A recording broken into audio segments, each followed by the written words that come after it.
Alright everyone, so tonight we're going to talk about folds. Folds are very common functions in functional programming languages that help us iterate over some data structure and accumulate some value while we do so.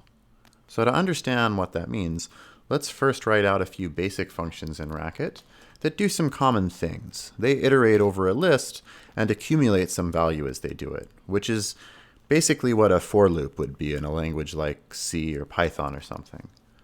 So okay, let's define some list of L, and I'm going to use match patterns in Racket, or pattern matching in Racket. And it's either the empty list, in which case the sum of the list is 0, or it's a head of a list followed by a tail, which is the head with some element and the tail is some other list. Alright, so in this case, it's going to be head plus the sum of the tail. Alright, so let's try that.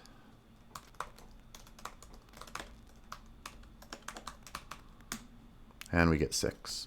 Alright. Okay, what about filtering a list? In this case, we want to take a list, and we also want to take some function f. And what we're going to do is we're only going to return the sort of subset or the sublist of things in L that satisfy f. So what we're going to do is we're going to say if f of car of L is true, then we're going to say to return cons of car of L and filter of cdr of L and f. And we're only going to do that if we're also going to have a case that's going to check if it's empty. So let's say match L. If it's the empty list, then I'm going to return the empty list. If it's anything else,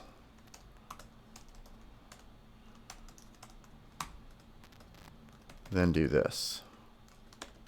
Oops. All right, try to make my code attractive there. Ooh, that's not good. So if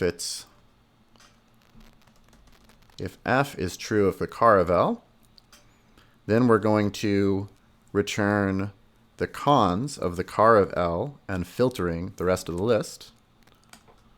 Otherwise,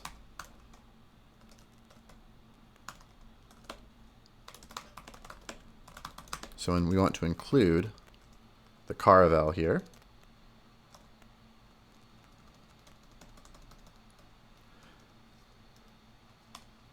otherwise we want to say, otherwise we want to exclude it, so we're just going to call filter of cdr of L and f.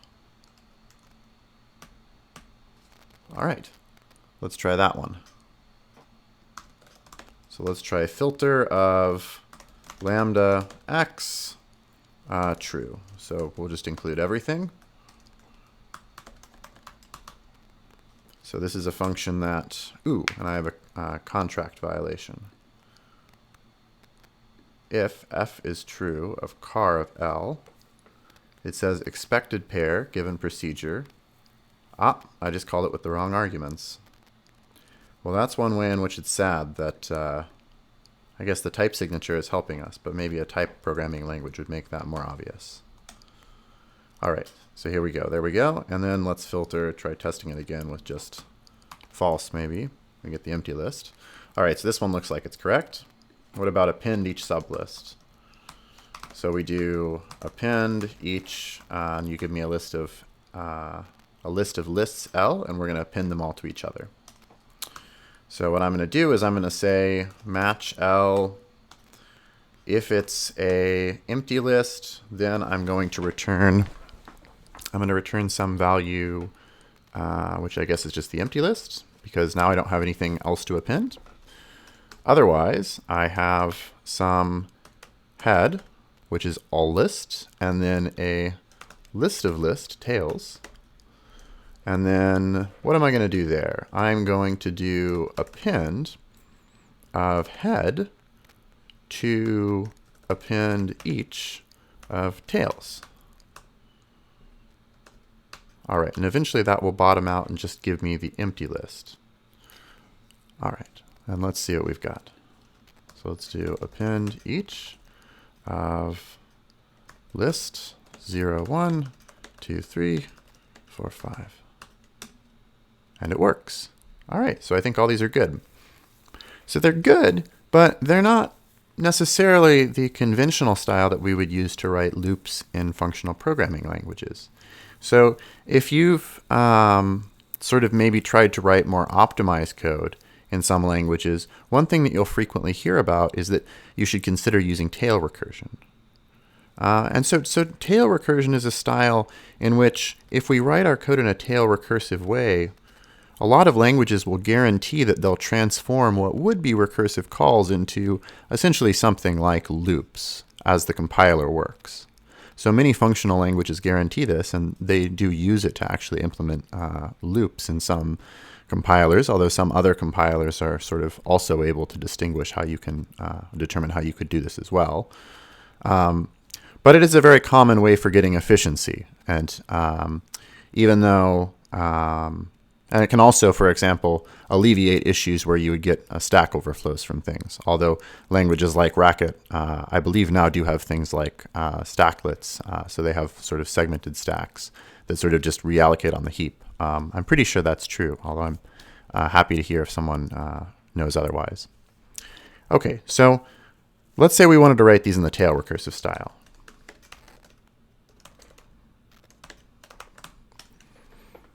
So if we want to rewrite these in the tail recursive style, what we're going to do is we're going to sort of transform it so that instead of putting the data and sort of building it up on the stack, we're going to start building it up by building that data each subsequent call. So for example, let's say that we have something that builds like cons of 0, cons 1, cons 2, and then the empty list.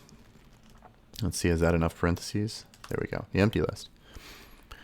Then what we could imagine doing is instead of, so for example, say the computer is sort of right here in the middle of this computation, we're about to make that call. The computer, you could be saving that work right on the stack so that whenever we return from the function and eventually compute the empty list as the return value for one of our functions, then the computer sort of keeps doing that work and then eventually returns to you that entire structure, right? That's what you're doing on each subsequent invocation of some list. You're basically putting this work on the computer stack, saying plus HD, and then all this work here, you're putting that on the computer stack for it to come back to. Well, it turns out that when we write our tail recursive functions, because of the way that tail calls get compiled and tail call optimizations, really we don't put any work on the stack as long as we make a tail call. But then the effect of that is that we actually have to include that computation somewhere. So we have to basically put it in an accumulator to a tail recursive function. And that's basically the common trick. All right, so I'm going to have an accumulator function. And here, the common idiom is to return the accumulator when you bottom out. Because of course, this call or this match case right here is basically, because this is a tail call, as we'll learn about a little bit later when we study continuations, this is basically going to be a return directly to essentially the first invocation of that sum list tail call, rather than returning back up through a bunch of pieces of the computer's stack. All right, and we'll get more into detail to understand what that means when we study continuations in detail later in the course. But the kind of upshot of this is that now this is the final return from this sum list tail function, so we want to return that accumulator we've been building up. And then as we call sum list tail, we want to take that tail and we want to then use the head to then build up the accumulator. And this is going to have the effect of then building the result, which is just the sum, as we go through the list. So let's try using that style now.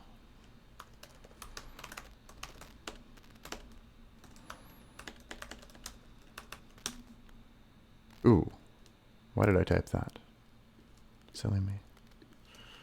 No, we want to call it with the empty list as the initial accumulator. Oh, wait, no, of course not. Call it with 0.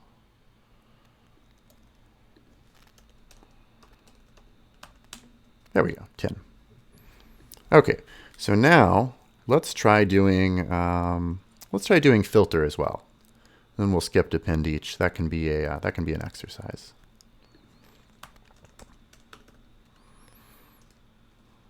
So now we've got filter. Let's try to write this in TailRecursive style. So let's write filter tail. We're going to need an accumulator right here. That's kind of the common style. And we notice that here in the case right here, when we sort of bottom out the recursion, we're also going to return that accumulator again. And then so now let's say we're going to do an if as well. We're going to say include this element. But to include the element, we're just going to call filter tail. We're going to call filter tail L F, and then we're going to include the element cons ACC car L. And I'm making a small mistake here that I'm going to come back to. Otherwise, I'm going to call filter tail LF of just ACC. So I'm not going to stick anything on top of ACC. Right here I'm taking this first element and then I'm putting it in the accumulator. And really, since I'm using a match statement, I should fix up this style. Shouldn't be inconsistent. So if f is true of head, then include this and then do LF. And now we don't need car of L here. We just need head.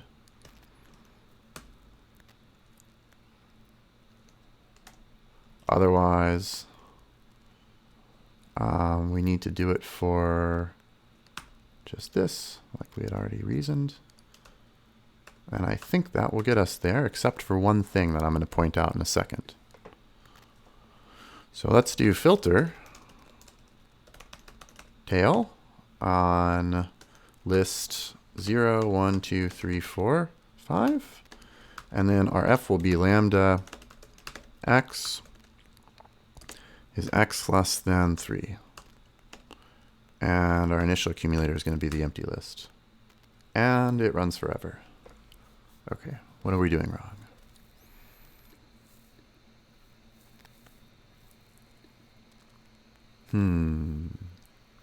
Ah, yes, of course.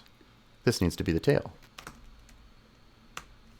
Otherwise, we're just going to keep calling ourselves on the same thing. Okay.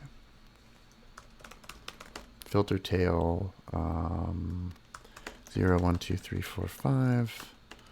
Lambda x less than x3 and initial accumulator. Okay, so it's almost right, but the answer is in the reverse order. And if you think about how tail recursive functions execute, it kind of makes sense, because really what we're doing is we're sort of taking things off. We're putting them onto this initial accumulator sort of in sort of a first in kind of manner. So basically, we start with the empty list, and the first thing we see in this list is 0. And so then we do cons of 0 and the empty list, and we get 0. And then we do cons of 1 and that. And now it's kind of out of order, but the function keeps building it up. Right? Function keeps building it up, and it builds it up in kind of the reverse order than it would be if it had been built up on the stack. So the way that you get past that, for example, is you can just reverse right here, and then you'll have the real answer. Although that is a little bit of an annoying thing, actually, sometimes. So filter tail lambda x less than x3, and it works. Good. All right, so now let's talk about the more general concept of folds. Let's ask ourselves, what do these different implementations all kind of have in common? All right, so let's look at all of them and see if we can just kind of identify the common components. Well, okay, I can see that in each of these direct style implementations, in each of the direct style implementations, I have this thing where I always sort of like match over the list, and I do something with it being either empty, it having multiple elements, being able to then access the head and the tail. And that's kind of the common thing among all these different direct style functions, right? And then another observation is that when I hit the empty list, I usually return some like empty value, some value like 0 or something like the empty list right here, right? So that's what all these functions have in common. And then the tail recursive functions, they have a very similar but a slightly different structure. So they are always passing through this accumulator, which is the key difference between the two, is right, there's this accumulator. And instead of returning some 0, in the case where you bottom out and hit the empty list, we actually return that accumulator. And like I had said before, the notion here is that we're trading the computer's stack for just building the data as we invoke subsequent calls to the function, right? So explicitly evaluating the, for example, whatever operation we want to perform, like addition or append or something like that, or filtering the list in some way, right? And so we return the accumulator when we bottom out in the tail recursive style, but we return just something like a 0 in the direct style. That's one key difference between the two. But a key similarity is that they both iterate over the list in some way. All right, so the common elements, what are the common elements here? First, there's the notion of handling a list, handling an empty list or base case. So there, each of the functions does something when it hits the empty list. It has some defined bottom behavior or bottoming out behavior.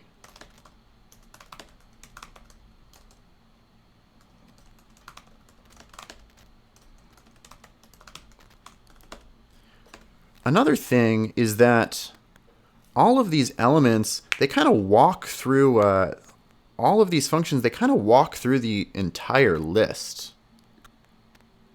All right, they kind of just, they step through the list in order, and they kind of mutate each of the individual, or they mutate the, they consume the first element of that list and then do something to it, right? They don't necessarily pass it through, but they take in the first element of that list along with some value, some accumulated value.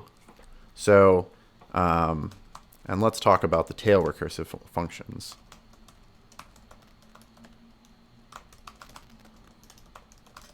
Since this is going to be the easiest route to getting folds understood, I think.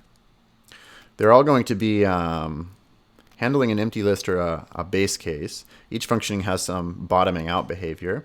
All have some notion of thing they want to build via iterating over the data or the list. Notion of thing they want to build, right? So what I mean by that is that, for example, in some list, you want to build the sum of the list. And so you're always doing this thing where you're adding head to then something, right? And in this case, filtering. You're always inspecting the first element right here and then deciding whether you want to then mutate the accumulator in some way or not. I'm sorry, I'm talking about you're sort of building the data sort of implicitly in the direct style, but I more was talking about the filter tail implementation, where then you're either mutating the accumulator, or sorry, not mutating, but sort of changing, updating the accumulator in your next call to the tail recursive function. But it really kind of is akin to mutating the value, because if you think about the way that these functions are going to execute, they're going to kind of all walk through in order that list, and they're going to be kind of treated as a loop by the compiler, actually. And so really, the thing that is the accumulator is going to be marching forward sort of all upon the same low-level stack frame, actually. If you sort of have ever thought about things like C and C++, basically it would be akin to them all being in the same kind of low-level stack frame, or not ever occupying any more recursive stack depth. So you could essentially think of ACK as being essentially a local variable within a loop. And so really updating the value upon the next tail recursive call really is, you can sort of think about it very similarly to updating the accumulator sort of mutably, actually. So if that last part didn't make sense to you, that's not super necessary for 352, but I think it's actually a pretty interesting observation broadly that will make more sense, hopefully, when we come back and talk about the implementation of continuations much later in the course. All right, and then always updating some accumulator value. That's probably it. So always something they're going to do. Okay, so I found this really nice explanation of folds from Sogard on Stack Overflow, and so I'm going to copy their explanation. So they said the notion behind folds, which I think is really kind of very pictorially nice, is that if you imagine your list as explicitly written using the cons function, then the function fold left will just replace each of these cons with whatever function you want, and then replace this empty list by some nullary value that you define. Let's keep it in. So that's what fold R does. It walks over your list, and then it lets you build some new function out of it. Or sorry, some new data out of it. And if you think about what that's going to do, that's very, that's going to mirror in a very similar way. In a very similar way, the thing we did earlier in our direct style implementations. If we look at our direct style implementations, we can see what they are doing is putting something on the stack, in this case plus of some head value. And so if we think about, well, this is plus then, this is the head value right here, and then this is plus here, this is plus here, this is plus here, and then this becomes 0, the thing that we have to define that there's some zeros there, then we'll just have our definition of exactly what we want. So this is what fold R does. It takes a list, just to say it again, it takes a list that you might write explicitly using cons, and it converts cons to whatever function you want, f. You can think of it, it walks over converting cons to the function f, which you specify, and then it replaces that last empty list with whatever empty value you want as well. All right, so let's think. We've already seen this one for some, but let's also try to see how we could do it with, for example, we're going to have a lambda value. It's going to take, in this case, it's going to take 2 arguments, because it's always going to get called, this function plus is going to get called on these 2 arguments. And so in this case, let's say we want to write the filter function where we need to find a function f that will help us filter, for example, let's see, elements less than 3 in this list. And we need to determine, well, what could we define f to be so that we would then filter so that we only included elements that are less than 3? Well, let's try to see if we could come up with one. So it would be lambda of x and then ACC, which is going to be, or lambda of next element, and then the accumulator, because if you notice, this would be the next element, right? So we're trying to figure out if next element is 1, next we're going to want to include it because it's less than 3, and then ACC is going to be what we're ACC is what we're going to be passed forward. Oh, sorry, I am thinking about this in the wrong order, aren't I? Eventually, the first thing that's going to happen, or the first time this is going to actually be reduced, is that we're going to call it on F, and then this next element is going to be 4, and then really this is the accumulator value, but initially that's going to be 0. Okay. And now I'm going to say here, oh, sorry. This shouldn't be 0. If I want to make it work out for filter, this is going to need to be the empty list. Because what F is going to do is it's going to take this value here, and then it's going to run it through initially with ACC being 0. And then it's going to choose whether to include it or not. In this case, it won't. So let's do if less than next element 3, then we're going to do cons of just next element and ACC. Otherwise, we're just going to pass through ACC. Okay, great. So that's going to be the thing we're going to use to update the accumulator. And then we're going to do fold R of this. This is going to be our lambda. And then we're going to do the empty list, because we're trying to define filter. And then we need to pass it in some list. So let's do 1, 2, 3, 4. And then this should hopefully filter out things that are, filter the list to include things only that are less than 3. And it does. Okay, great. I was kind of worried because I know that there's a different order in OCaml, in OCaml's implementation of fold L and fold R, I think. And I believe this is different than Haskell's too, maybe, actually. Okay, so great.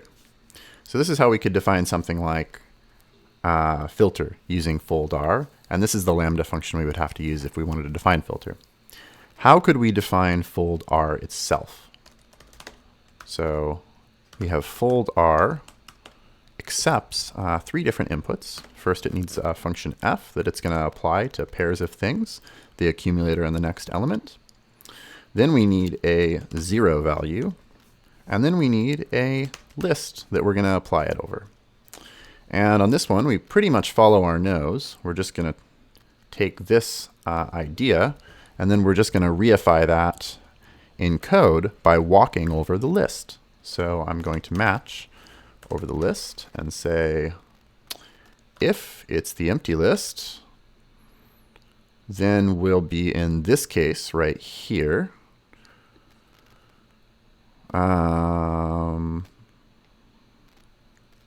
Wait, is that right?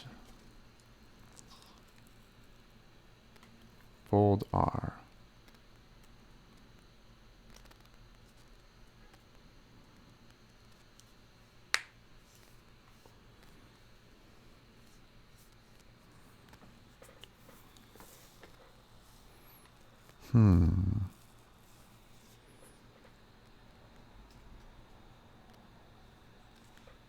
Yeah, actually, what does this do?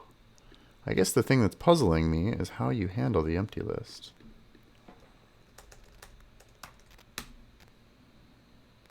Oh, interesting. Right, okay. So when it's on the empty list, you just return the empty list. Yes. That must make sense. It should be more like, yes. So this gets transformed into, no. This gets transformed into 0. Yes, of course. So this is our 0. Yeah, I think that was just a brain fart on my part. Of course that is what you would want it to be in general. Duh. Okay. And then otherwise, it's a head and a tail. Yeah, I make like a lot of mistakes when I really program, but I I guess I usually figure them out, and then when I have to explain them to people, it's like strange how many mistakes I make actually. But I guess probably not much more than anyone else. Probably we just all make a lot of mistakes. So let's see. Otherwise, we've got a head and a tail, and we want to do f of the head and fold r, or folder, although that's a little bit too, I don't know. It just sounds a little bit too much like a manila folder, which, I don't know, it doesn't seem like the connotation I want for a function, a programming language I use a lot. Folder of f, and then 0, and then the tail, I think. Yeah, let's try that.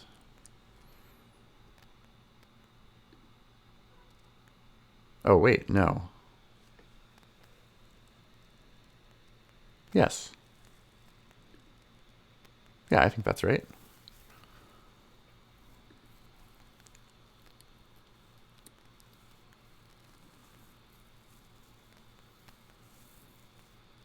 Okay. Cannot refine. Ah, yeah, of course. I should define this as my folder.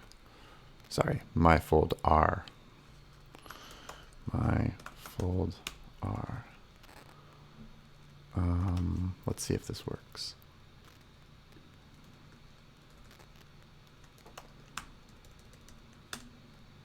Okay, it works. I am genuinely kind of surprised. Let's see. Let's look through this some more and just make sure it looks sensible. I mean, I'm just following the definition, but it's hard to kind of look at the definition and also get some intuition for it at the same time when you write it out. Although I've written this enough that I kind of trust the definition now. So I guess it makes sense that in this case, yeah, we're just going to return the 0 value, of course. Yeah. And then as we then go up the list on the stack, we're then eventually this is going to bottom out in the 0 case. It's going to be replaced by not the empty list, but the 0 value. So then the function had better be able to handle that, which is a kind of akin to the initial accumulator, which makes sense because that's kind of what fold R is doing, right? It's sort of giving you an initial accumulator when you bottom out the list, and then it's sort of zooming you through the list from kind of right to left. That's why it's called fold R. All right, so now let's talk about fold L. Instead of going through the list from right to left like fold R does, fold L goes from left to right. It sort of pairs the initial accumulator, or the 0, up with this 1, right? So this 1, that's going to be that initial accumulator. And then it kind of walks through the list, then applying that value to each of the subsequent ones. All right, so for symmetric operations like plus, it doesn't really matter whether I fold from the left or the right. But for some operations it would change the order. For example, divide. If I wanted to like fold divide across the list, I would get a different result than if I didn't, right? Yeah. But for things like plus and times, it's not a big deal. All right. So that's going to be a general pattern. That kind of intuition actually will be helpful. But let's think about how I can write, well, let's just hop in and write fold L, and then maybe we'll see how to use it. So let's define fold L f of a 0 and a list, LST. It turns out that unlike fold R, which actually leaves stuff on the stack by design, fold L has a really nice tail recursive implementation, meaning that if I use fold L, which I always prefer to do because of this, I will get basically really nice looping behavior in a nice little iterative package where I can just call it with a little updater function. So it looks a lot like a loop. All right. In fact, when I write loops in Racket, most of the time they basically are folds. It's just like a different kind of form of fold. Or sorry, a different kind of form of loop, right? Sort of just like in how in C++ there are a whole bunch of different kinds of loops, like do-while loops and for loops. Well, this is just kind of like a different kind of loop.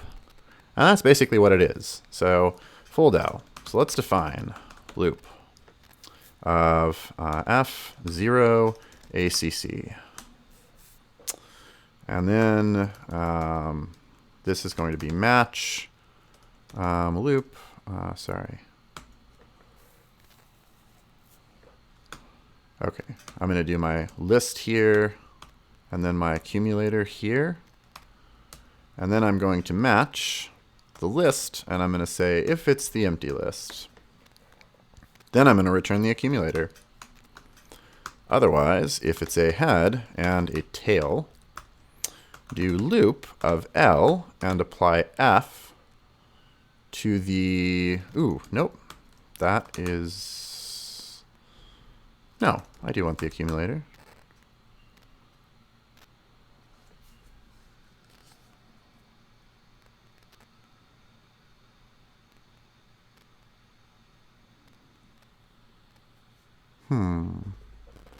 I'm a little bit confused here, actually, for the same reason I was confused for the last part. So the first thing that's going to get invoked is going to be 1 of V. Ah, that's what it is. 0 is the initial accumulator. Duh. Yes. So I wasn't thinking about how this loop will be used. Let's actually do that. Loop L, or no, LST, and then the initial accumulator will be 0. Oof, tail recursion can be tough to think about sometimes. Actually, Olin Shivers has a really nice talk called The Anatomy of a Loop, if you ever want to look it up. That's sort of, yeah, it would be very interesting and relevant, but probably not until you see our information about macros later in the course as well. So then, so we're going to match L, ACC. And then here, we're going to do loop of L, and then F of head, and then ACC, I think. Okay, and let's see what we got. Fold L plus 0, 0, 1, 2, 3, and it goes on forever. Oh, duh. TL. There we go. Fold L, F, plus 0, 0, 1, 2, 3. Boom. All right. Fold L, lambda, x, y. Nope. Next. Accumulator. I shouldn't choose stupid names because people won't understand them. If next is less than 3. No, let's just return. Next is less than 3. Return true. So return is next less than 3. And then, ooh, wait, no. Duh. I want to write a filter. If next is less than 3, do cons of next onto ACC, otherwise do ACC. And then do empty list. And then 0, 1, 2, 3. Okay, good. And it's even in the reversed order, which is what I expect if I look at the definition of fold L. Yeah, perfect. Pretty cool. Okay. So I can, that's basically how I can use fold L. I can even, I guess I'll close the loop and maybe implement something like append each, for example. How would I implement that using fold L? Append each, fold L. So not all of this stuff is going to go away. Let's keep it right here. Let's do fold L of, and then I need lambda, next, and then ACC. And then what am I going to do? I'm going to append next to the accumulator. And then the initial accumulator is going to be the empty list. And then I'm going to go through the lists L. So I'm going to update each time by appending. All right, and I'm going to comment out this whole, S expression right here. Let's compare the two. Okay, and ooh, I might run into a problem here.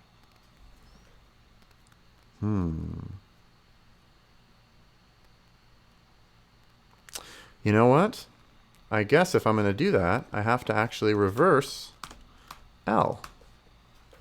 Because otherwise I'll get the wrong order. And that is the simplest way I can think to fix it. Append each fold L. And that's not a fold L thing. That's just, well, I mean, it's just from the definition of fold L, right? But that's not just because we use tail recursion. Even if we didn't use tail recursion, we would get this same behavior because that's just how fold L is defined. So then append each fold L 0, 1, 2, 3, 4, 5. Okay, now we're in business.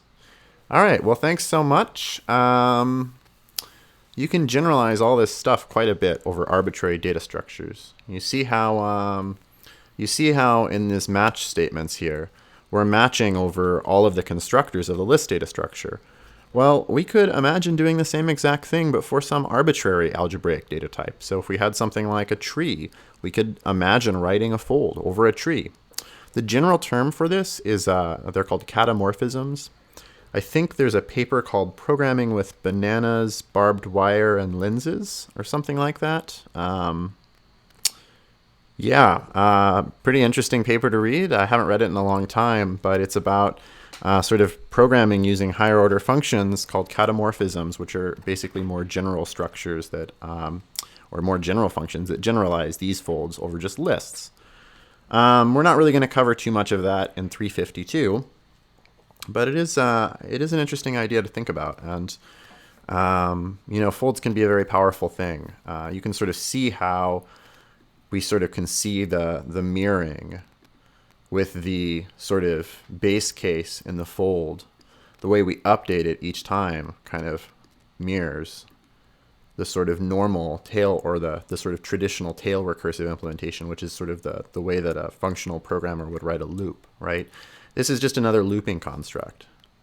And there are some oddities. For example, I have to reverse things and things like that. But I think once you play around with fold L, which is the one that I really recommend you use since that has the nice tail recursive implementation, I recommend, I think that you'll really get used to it after a while and pretty quickly. And it becomes a very natural way to iterate over things. All right, so thanks for your time and good night.